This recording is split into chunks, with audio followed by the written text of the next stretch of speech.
Welcome to Brain Friends, where two neuro nerds talk all things aphasia, language recovery, culture, and community. I am Dr. Davetrina Seles Gadson, a clinical speech-language pathologist and neuroscientist. And I am Angie Cauthorn, stroke survivor and aphasia advocate.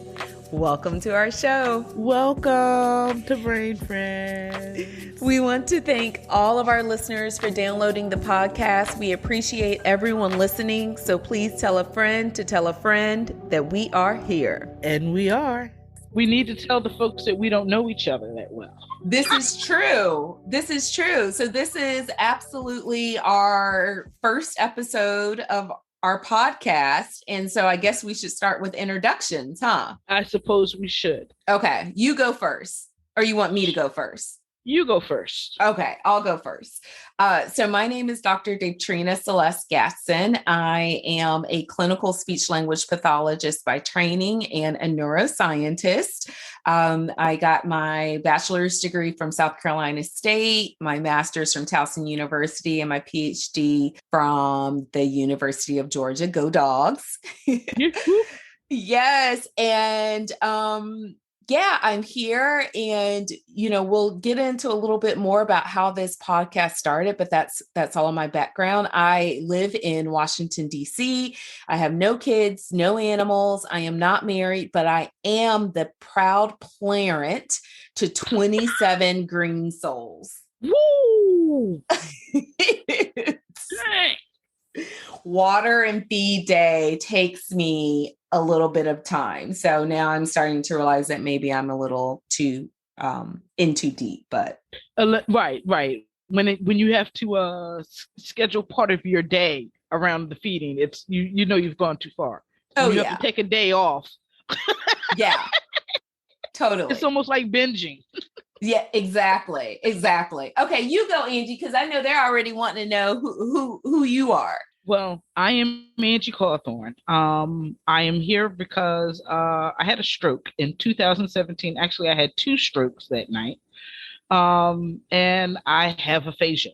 I have what would be considered to be mild, but that's neither here nor there. I am married to a wonderful man. His name is Charles. I have the best friend in the world. Her name is Tay. And I have a cat named Tigger. That makes up the whole world that circulates the sun for me. I was a finance manager prior to my stroke. My life was all numbers and sales and talking. So to have aphasia, to have a stroke and then aphasia was a absolute career-ending blow. So. But that's about it, I guess. I love to cook. Ooh, and I love to eat. So we might have to do one of these meetings in person. Listen. But but yeah, I love to cook. And I'm just excited. I'm really excited to get this project started. So yeah, that's a bit about me. Just trying to be an advocate and work on my advocacy for aphasia. I think it's very important. I think it's a space that needs to be elevated. Mm-hmm. Yeah. So that's what I'm working on. I'm taking what I have left and I'm working on doing stuff like that. But even the night I had the stroke, I'm in the hospital and I'm asking them, that's great. I understand what you're saying, but I have to open the dealership in the morning. I can't, I have to leave. Because I just didn't get it. I had no idea. Yeah. Yeah. Well, I definitely want to get more into that. I think so I know that I knew that this was going to happen, that we get real excited about our conversation and together. So I think maybe I'll start with sharing a little bit about how this came about. And we're going to use this whole first episode to break the ice and have introductions and all of that stuff. And so I guess I'll tell my version of how it came about and then you tell your version. Okay. That sounds great. So I have been wanting to do something. So now, I work and I do a lot of research. And so I've been wanting to do something that really connected me with the people that I love, the people that I feel like my purpose and my passion is surrounded by, which is individuals with aphasia. And I have been wanting to do something. I knew it was something that made me feel like I was connecting, but we were also giving back to the community. And it was just something for you, me, and everybody. And then I met Angie. Angie, you want to share how we met? Sure.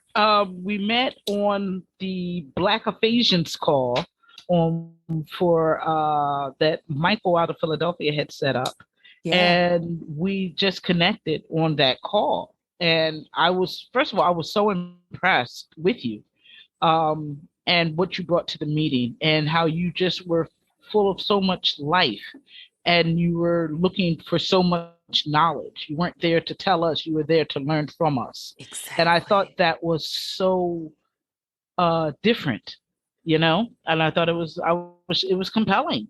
And so that's how we met. And so I reached out to you because, which we can talk about later, I was looking into getting a counselor or something like that. And I was thinking maybe, Black girls need therapy too.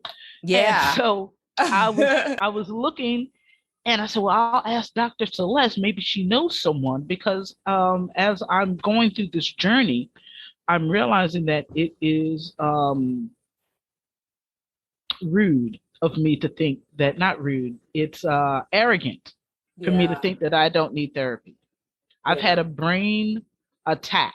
Mm-hmm. You might want to discuss that with a professional. Yeah. And even though I'm going on 5 years out, every time I look back, I think, I probably should have had a therapist. Ha ha.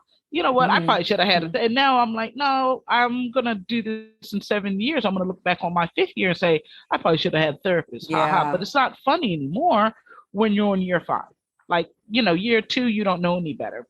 But as the swelling and the neuroplasticity kicks in and you get things back, and some things you never get back, your consciousness of yourself, you begin to see yourself differently in the new mirror that you have.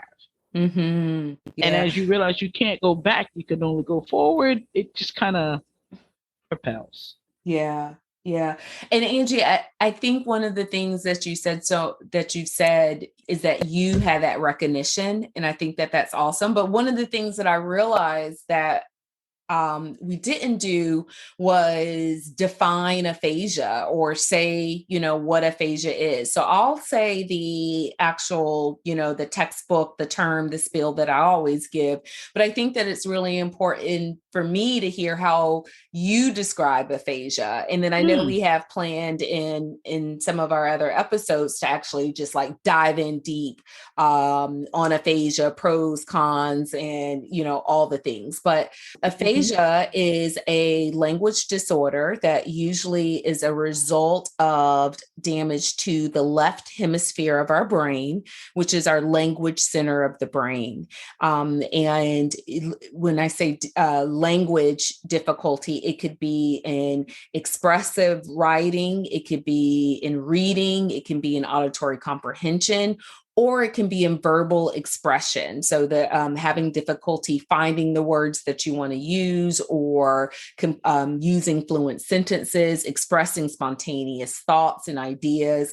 So that's the speech pathology textbook definition. What is, when you hear aphasia, when you say I have aphasia, if someone says, what is that? What do you say? I say it's a damage to my brain that hinders me from communicating as I want to. Yeah. It affects everything from numbers to writing. And when people ask me, well, what is it? That's the exact explanation I give. And I explained it to them. I always advocate for myself and say, listen, I've had a stroke. I have aphasia. Because when you say you have aphasia, unlike Parkinson's or something like that, you tell you have Parkinson's, they know what to do.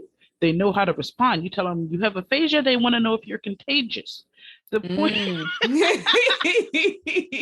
Lady, not contagious. right? They like, oh, what's that? Help the people. Right. That's what we're gonna do. We're gonna be helping the people. Yes, I am so here for it because I think the education around it, and a lot of us say, nobody told us when we left the hospital I had aphasia. The first time I heard it was all after the fact. And I don't know if that's necessarily true because, yeah, they'll tell you, but you can't hear them because you just had a stroke. Yeah. I'm pretty sure somebody said something. There's a paper, you got some paper on the dining room table that says aphasia, but it didn't register. Right. Because you had too much going on. You can't move your hand. That's a much bigger issue than I can't talk that good right now. Mm-hmm. Because I can still think fine. So the fact that I can't talk, it didn't even become an issue for me that I realized it was an issue until maybe 3 days later. I do remember being in the hospital thinking, oh, this can't stand. I can't be funny. My whole shtick is based on comedic timing. Yeah. My entire shtick. I'm like, oh no, this cannot happen. I've got to get this together. And yeah. I remember actually literally thinking that in the hospital. Yeah. Yeah, when my friends came to see me. Wow. And so if you guys haven't been able to tell yet, this is why Angie blew me away when I met her on that Black aphasia call. And it's because her energy. And it's so funny because you said that you used to work in finance. When I first met you, I thought that you were already in like radio or TV or something like that. I was like, oh, she used to be a radio host. Oh, wow. I didn't share that with you at our last call. So when you told me you were in finance, I was like, oh, wow. That's crazy. That's funny. Yeah, you have the personality. Thank you. My mother told me when I was young, she used to always tell me, because I know sports pretty well, she would always say, there's going to be Black women doing sports casting, and you need to look into that. But nobody was doing it. And she also told me I could walk on the moon. She, and I'm not saying that like, yeah, she gave me that old spiel. She told me these things that I never saw anyone do. So now, if I'll every time I see a female commentator, especially if they're not holding their own, like if you can tell they're just kind of reading a script, I'm always like, you don't even know what you're talking about. Because I know the sport, so right. But yeah, I was told at a very young age, but I didn't like my voice. You kind of pick on yourself a little bit. And so I just went into sales because I still always like to work with people, but I have never this is my first delve on the speaking on the mic. Now I used to rap when I was a kid, but we have to bring that back out for one of these episodes. We'll talk about that back later. Okay. Run it back. Okay, we'll run that back. Okay. It was all good. But yeah, so oh, that's awesome. So our goal. So I came to you, Angie, and said, hey, I have this idea about doing a podcast. What was your thoughts? I was like, bet this is going to be amazing, because I am the person who believes that, first of all, especially this message specifically, it needs to be said. I want to be the voice that I couldn't find when I was looking for information, because that's what's important. So when you brought it to me and you're like, listen, I've been praying on this. And I was like, okay, first of all, keyword, that's what I'm talking about. We've been looking to the Lord. Yes. And I've been looking for a way to expand my advocacy, because if it's not advocacy, I'm not interested in doing it. Right. Because this is what's important, because I am so blessed, and I don't take it for granted, because every time I open my mouth, I know the next word might not come. Wow. I'm so conscious of, I don't know because it's always on the tip of my tongue. It's not like Mm-hmm. I don't know what to say or my fellow aphasians don't know what to say. No, we Mm-hmm. do, but we can't produce it. And we don't know until we try and fail Mm. miserably that it's not going to work out. I.e., the depression, i.e., the isolation, i.e., why, okay, I won't even try. See, and I think that this is what makes this space so unique and so necessary, because having your voice to be able to share that, I think that Yes. that's what we need as researchers. That's what we need as clinicians. And most importantly, I think that that's what the survivors need to hear. Yes. And the thing, the wonderful thing about that is that's across the board. That's a Black woman, a white woman, a Black man, Right. a Portuguese man, because stroke does affect the Black population at a higher rate. Right. But we're not the only ones. And Right. aphasia doesn't give a hang. It doesn't, your brain is a brain is a brain.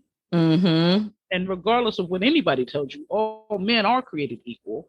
And Mm-hmm. our brains, our left and right hemispheres are textbook. Mm-hmm. You know what I mean? And so, we have to, this type of information, this type of form is so necessary. Right. Right.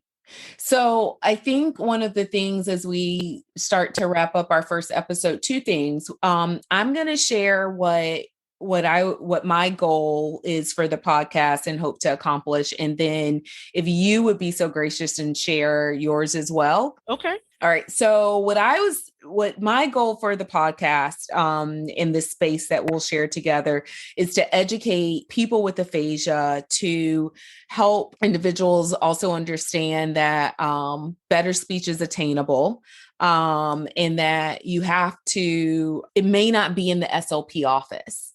And I think maybe you could even shed more light on that. But those are my goals, is to help educate people with aphasia, or actually, now that this is in quotation marks, I don't know if this was your goal. That was your response, Angie, that I just read it. I'm like, why would I say that? Okay. So my goal is all the things that I just took credit for that are really Angie's goals. And then to also help educate practitioners and to really use this space so practitioners can hear from the horse's mouth what survivors with aphasia are experiencing, but also hopefully learn some things that we can do as practitioners, researchers, SLPs, all the gamut, all the stakeholders that are working with this population, what we could do to better serve and better support.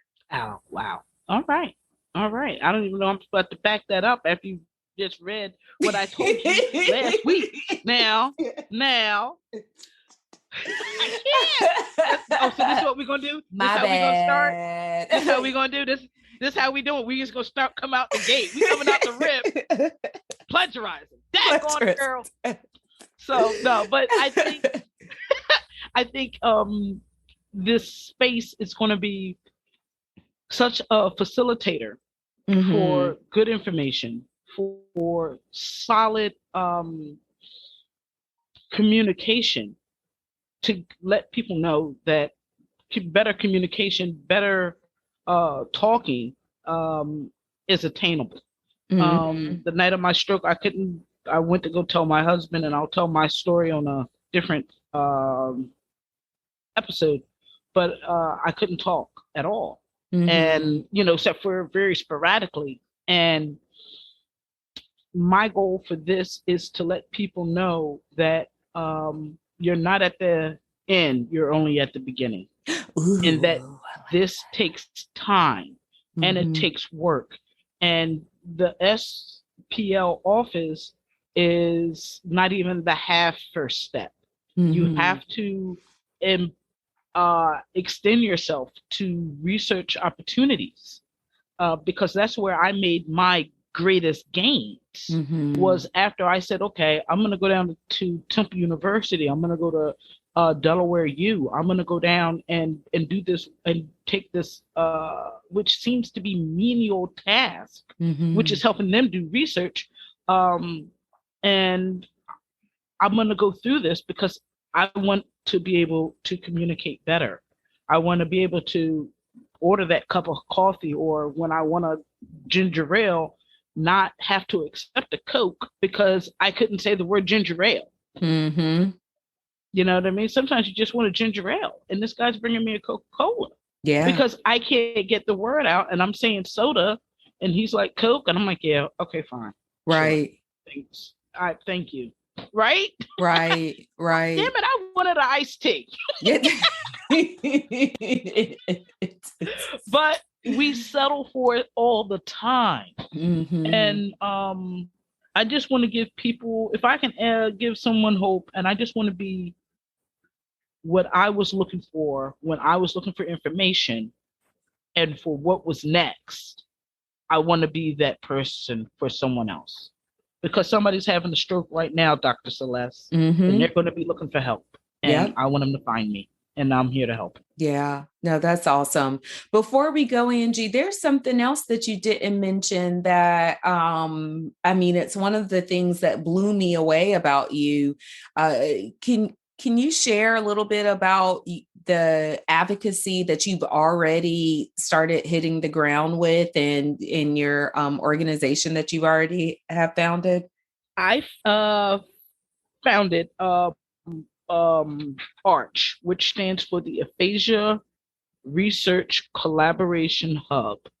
It is a network of clinicians, researchers, and people with aphasia. It is a landing pad for people to find the resources that are available in their area. Because we believe with participation and engagement, we can really truly turn the tide and make communication better for the people with aphasia.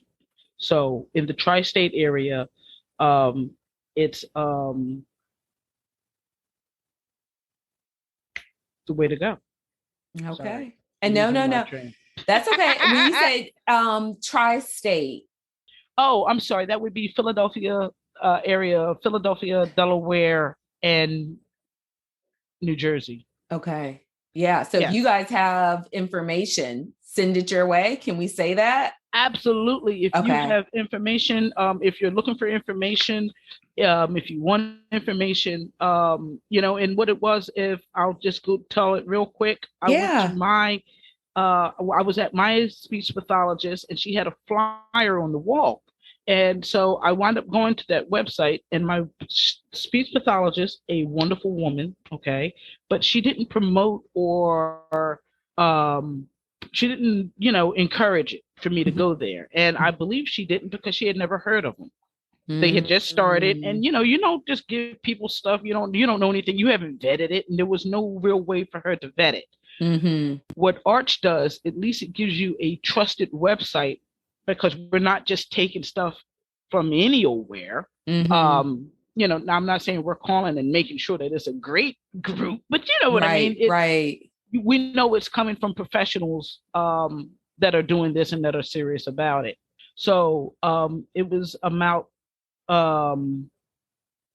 starting an organization that could be a landing pad for all of these different resources that were in Philadelphia, because I wound up getting I'm sorry, I'm getting ahead of myself. I got the flyer, I went to the group, and when I got to the group, the girl introduced me to the people at Temple University for me to do research with them. And I asked Dr. Nadine Martin, she's in charge. I like her. Oh, she's the best. Yeah. Oh my God. Oh my God. Hey, Nadine. Hey, Dr. Nadine. Dr. Martin in the house. I love her.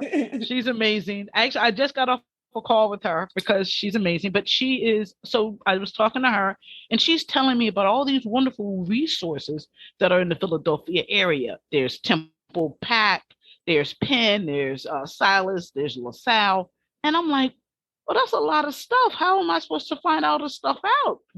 And so Arch was born. So it was a matter of putting imagining if my speech pathologist could have looked at on a trusted website and printed out a list of support groups to me, or a list of, if I tell her I was in my choir, my church choir, oh, you know what, Angie, there's an aphasia choir. They meet on Thursdays. You love to sing. This might be something that might work for you. Oh, you can't do yoga, but you can do chair yoga. It was just a matter of how a place for people to be notified of the research opportunities that were available to them, which does kind of translate to free therapy. Right. Right. And like I said, some of the stuff I've done, there's days where, and people don't like to participate in it. I know why people leave. I know why they stay, but the most people leave because it does seem remedial, and you're being reminded of the things you can't do. Mm-hmm. Oh, we're going to get into that. You know what I mean? And who wants to be reminded of the things they can't do when you already know you're at a deficit? But that's where the growth comes from. Right. It's about turning over that new dirt. It's like clipping the dead ends. Right. Or on your plant, you have to trim the plant. Sometimes you got to cut that baby back to get that growth. I was ready to come through with my plant analogy. I was ready. See, oh my goodness, that's so true. And this is so good. So we are at time for our first episode. Anything you want to say to wrap us up? I want to say thank you for listening. We're looking for sponsors, so feel free, holla at your girl. Right. Right. This is the episode. This is the podcast that you definitely want to be a part of. So this is going to be a journey for us all. And it's going to be awesome. I'm so here for it. Me too. All right. Well, this wraps up episode 1 of Aphasia Talks. I'm Dr. Seles. And I am Angie Cauthorn. I'm not a doctor. Not yet. We're going to make you an honorary. Listen, don't play with me. Don't you play with my emotions. All right. Until the next episode. Bye-bye. Bye.